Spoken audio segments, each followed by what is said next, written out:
Сайн байцгаана уу? Юу академийн арифметикийн хичээл тавтай морилно. За багш нь өнгөрсөн хичээл дээр арифметик гэж юу болох тухай бяцхан тайлбар өгсөн. Тийм учраас энэ удаа шууд хичээлдээ ороод явцгаая. За өнөөдөр бүгдээрээ хасах үйлдэлийг үзнэ. Хасах үйлдэлийг математикт ингэж тэмдэглэдэг байна. Ингэж. За сайн тогтоож аваарай хүмүүстээ. Энэ бол хасах тэмдэг. За өнгөрсөн хичээл дээр яалаа бүгдээрээ 2 дээр нэмэх нь 5, тэнцүү 7 гэдэг тэгштэл илэрхийллийг бодож сурсан тийм үү? Хоёр зүйлийг хоорондоо нэмээд нийлбэрийг гаргаж сурсан. За тэгвэл өнөөдөр бүгдээрээ эсрэг үйлдэлээ хийх нь байна. За жишээ авъя бүгдээрээ. Нөгөө альбан дээрээ жишээ авцгаая. За чамд 7 алим байлаа. 7 алим. За тоолоорой. Яг 7 алим байгааз 7 алим байлаа. Үүнээс чи хамгийн сайн найздаа 2 ширхэг алимыг өгсөн байна. Хин гэж найздаа өгөх вэ? Тэ? Хамгийн сайн найздаа 2 ширхэг алимыг өгсөн байна. За тэгвэл 7-оос 2 алим дарагдаад 2 найздаа өгсөн. Тэгэхээр бид нарт хэд үлдэж байна? За одоо энэ дарагдаг байгаа алимыг тоолоорой өгтүүдээ.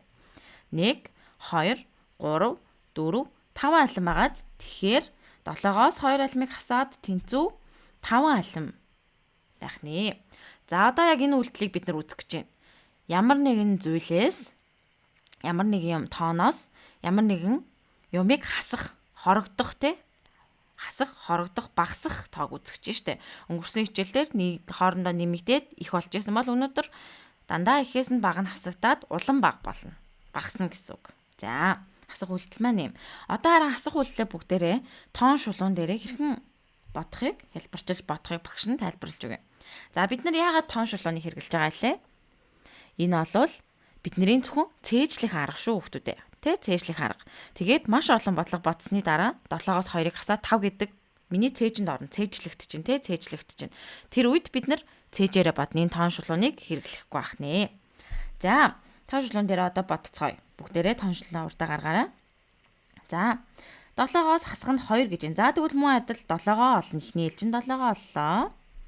За одоо харин бүгдээрээ 2-ыг хасна гэж байна. За хасна гэхээрээ харин тоон шулуун дээрээ зүүн гар тал руугаа явна.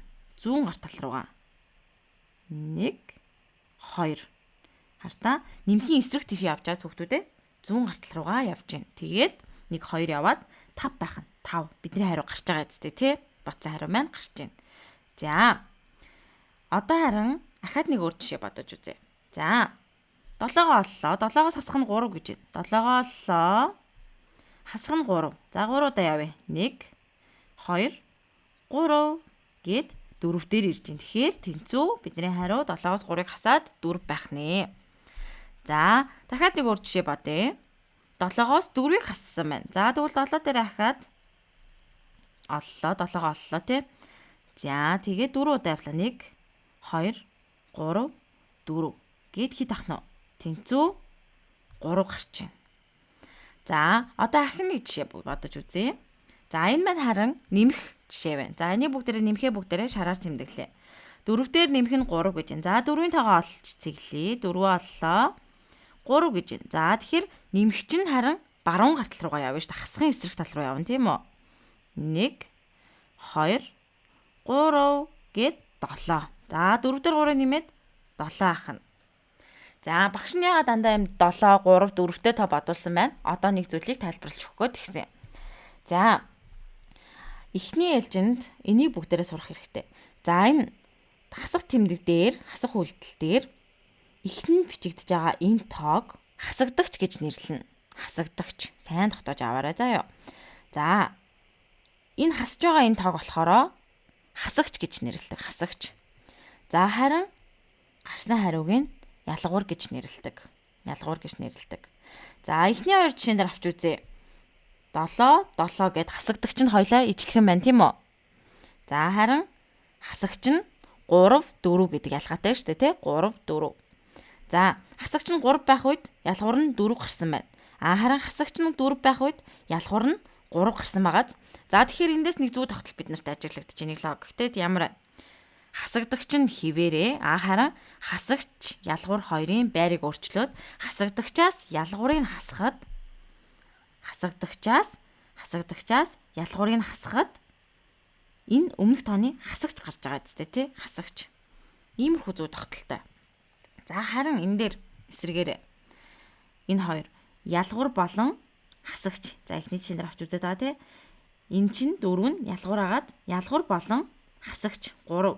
Хасагчийг хоорондоо нэмэхэд өмнөх хасагдагч гарах нэ. Сонирхолтой байгаас тий. Математик айгүй сонирхолтой. Айгүй гоё. Хичээлээ сайн хийгээд бүгдээрээ ухаантай болцгоо шүү хүмүүстээ. За ийм амархан байна. За одоо бүгдээрээ харан хитэн жишээ бодож үзье. Тоон шулуун ашиглаад тий. За 8-аас хасах нь 3 гэж байна. За 8 дээр цэглэлээ. Хасах нь 3 зүүн талруу 3-д явууллаа. 1 2 3.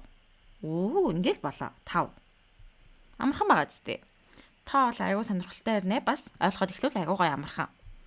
За одоо 6. 6-аас хасах нь 3 гэж байна. За 6-гаа тоон шулуун дээр олж тэмдэглэе. 3 явлаа. 1 2 3. 6-аас 3-ыг хасаад 3 гардаг ахна шүү дээ хүмүүс те. Хэлбэр байгаа зү. За дахиад нэг жишээ үзье. Энийг улаанаар тэмдэглэж. 4-өөс хасах нь 2 1 2. 4-өөс 2-ыг хасаад тэнцүү 2 гардаг юм биш үү? Сонирхолтой байгааз. Өстой гоё. За одоо энэ хичээлийн хамгийн сүүлчийн жишээ. За 9. 9-өөс хасах нь энийг хараар тэмдэглэнэ. 9-өөс хасах нь хэд гэж байна? 5. За нэлийн явах нь 1 2 3 4 5. 4 байх нь шүү. 9-өөс 5-ыг хасаад 4 байх нь. За 4. Ингиж тоон шулуунаа ашиглаж хасах үйлдэлээ бодъё шүү заяа. За хасах үйлдэлийг өнөөдөр дүгнж хэлээ багш нь ямар нэгэн зүйлээс хорогдох байдал дандаа доошоо хасагдана. Тоон шулуун дээр дандаа зүүн тал руугаа явна. За тэгээ хасагч нь дандаа хасагдагчаасаа бага байна. Энэ дэр мэдээ зарим үед бас өөр таарж орж ирнэ л дээ. Гэхдээ тэрийг бид нар үзэх болоогүй. Эхний ээлжинд та нар тэгээд ойлгочиход болно шүү. За хүмүүстээ. За тэгээ өнөөдөр хичээл таалагдсан бах. Гэрийн даалгавраа сайн игээрээ тоон шулуунаа ашиглаад гэрийн даалгавар хэсэг рүү ороод тэнд байгаа илэрхийллүүдийг бодъё шүү. Бодож ялгуурыг гаргаарай. За хүмүүстээ. За өнөөдрийн хичээлдээ бас анхаарал тавьсан та бүхэндээ баярлалаа. Дараагийн хичээл хүртэл түр баяртай.